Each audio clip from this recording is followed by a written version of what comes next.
You can make a larger hole, use a larger louver bit like that. Or you can use about anything else you can think of. This here, look in my garage, as I mentioned. This is one of those fillers for oil in your car.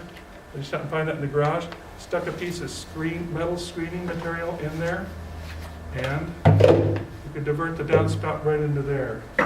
Here is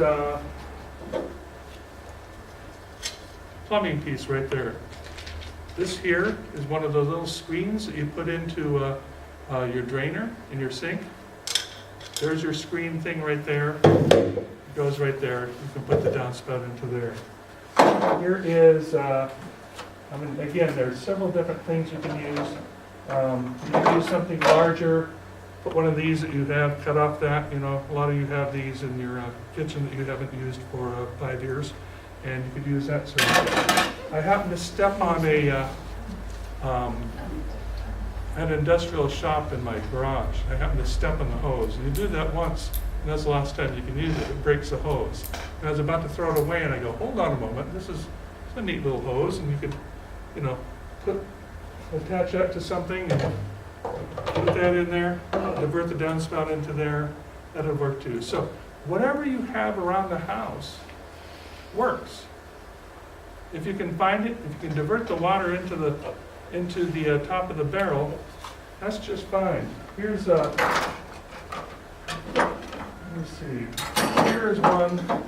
Sometimes you can do the barrels horizontally too. And here's one where they took that bunghole thing and they put a well, I'll just hand it around. You can see they put the spigot onto there. What is that? Scott, Yeah. before you go on, take the diverter off of my barrel. Oh yeah, that's a very cool. Can I And you hand that can around? hand that around. I'll hand that around. This is really cool. I really like this. They had to cut a fairly good sized hole in the top there. And for that you can use a saber saw or jigsaw. That works just fine. So there's some more examples of openings at the top, just as I described there. The type that you get from Skagit Farm Supply, you see the pickle barrels. They just took the top there. They took some screening over there, then they screwed that down on top.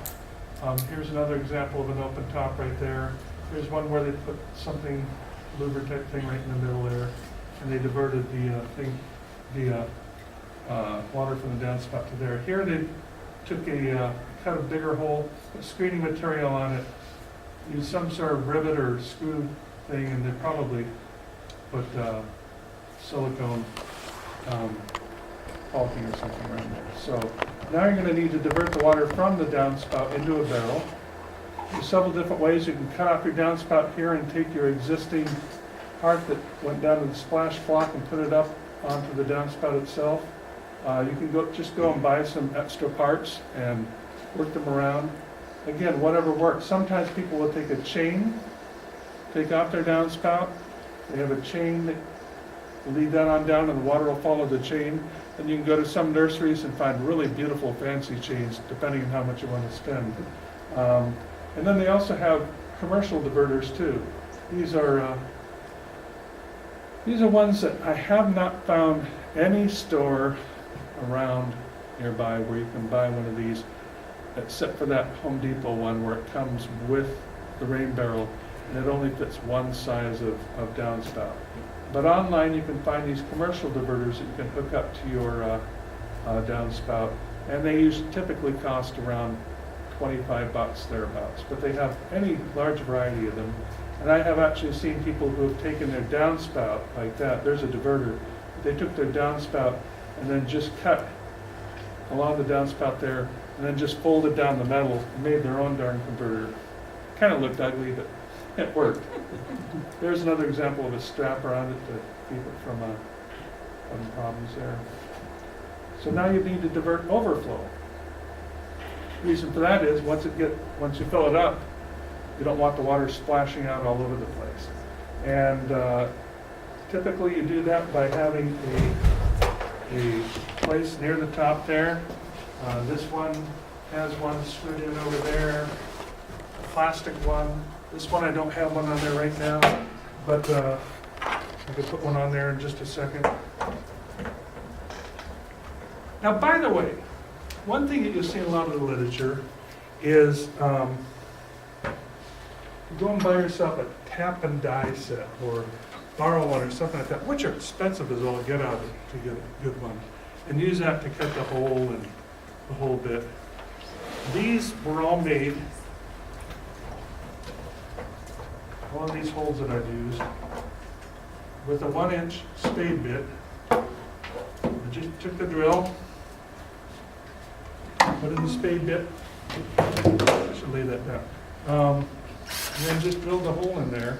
And these are regular 3/4 inch screws. But I tell you, as far as spending a lot of money, this one here was in the back room at the dollar store for $1. And it might not be top quality, but how many times are you really going to use it, right? You're probably getting enough uses out of it to make the rain barrel, and that's about it. But it's cheap. And then you can use any number of different fittings, whatever you want as far as spigots, anything else. So what I have here, let's see.